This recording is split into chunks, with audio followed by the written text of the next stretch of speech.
All right, Matt, thanks. Well, the hit Netflix series Tiger King kept many of us entertained during the pandemic, but it also turned a lot of attention toward the care of big cats.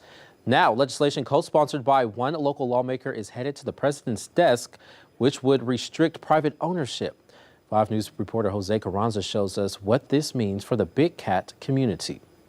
This week, the U.S. Senate passed the Big Cat Public Safety Act, sending it to the president's desk. The safety part is not only about the people in the neighborhoods and their neighbors, it's about our first responders, our firemen, and the policemen who are they're first on the scene to find, here's a big cat, and they're not trained what to do. Scott Smith of Turpentine Creek Wildlife Refuge in Eureka Springs says the sanctuary has been supporting this bill for 10 years. It would restrict public contact and the private ownership of big cats. They'll have to register the animal, and then as the animals grow old and die of natural causes, they won't be able to get any more, and they're not allowed to breed anymore. In the next 20 years, it'll sunset people having big cats in their backyards. Emily McCormack is the sanctuary's curator. Oh my God, this means the world because, working so closely with these animals, for instance, bringing in 3 tiger cubs in 2016 at 4 months old that couldn't even walk, and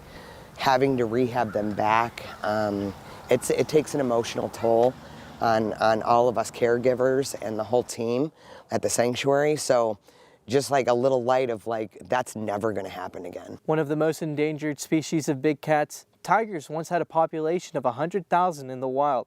Now the World Wildlife Fund says that there are only 4,500 in the wild across the globe, but 5,000 in captivity here in the U.S. We shouldn't have to exist.